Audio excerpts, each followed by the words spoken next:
Thiruvananthapuram medical കോളേജിൽ ശസ്ത്രക്രിയാ ഉപകരണങ്ങൾ അണുവിമുക്തമാക്കുന്നതിനുള്ള മെഷീനുകൾ തകരാറിലായി. 4 ഉപകരണങ്ങളാണ് ഇപ്പോൾ തകരാറിലായത്. ഉപകരണങ്ങൾ അണുമുക്തമാക്കാൻ പുറത്തേക്ക് കൊണ്ടുപോകുന്നതിൻ്റെ ദൃശ്യങ്ങൾ 24-ന്.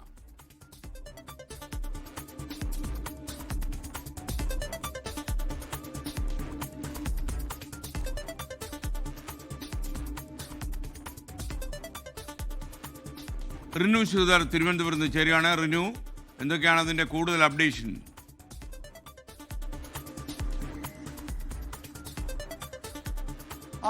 തിരുവനന്തപുരം മെഡിക്കൽ കോളേജിൽ ശസ്ത്രക്രിയയ്ക്ക് ശേഷം അല്ലെങ്കിൽ അതിന് മുന്നോടിയായിട്ടൊക്കെ തന്നെ ഉപകരണങ്ങൾ അണുവിമുക്തമാക്കുന്നതിന് 4 മെഷീനുകളാണ് ഉള്ളത്.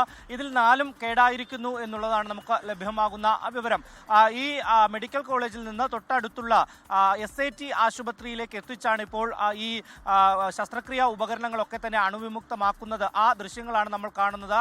ആംബുലൻസിൽ കയറ്റി തൊട്ടപ്പുറത്തെ SIT ആശുപത്രിയിൽ കൊണ്ടുപോയി അണുവിമുക്തമാക്കി ഈ ഉപകരണങ്ങൾ തൊട്ടിപ്പുറത്ത് മെഡിക്കൽ കോളേജിലേക്ക് എത്തിക്കുന്നു. 2024 ഈ 4 മെഷീനുകളിൽ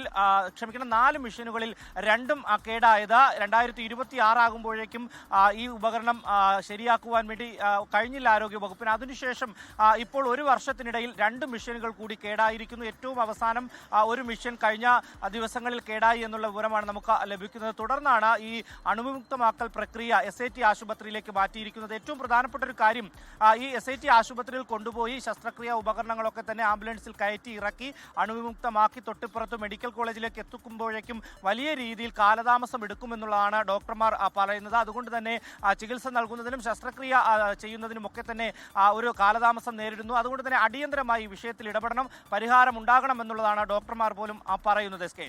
ലോകത്തെവിടെയായാലും ഏത് സമയത്തും 24 വാർത്തകളും ഓഗ്മെന്റഡ് റിയാലിറ്റി പാക്കേജുകളും എക്സ്പ്ലെയിനറുകളും വിശദമായി കാണാൻ ഞങ്ങളുടെ YouTube ചാനൽ നിങ്ങൾക്ക് സബ്സ്ക്രൈബ് ചെയ്യാം.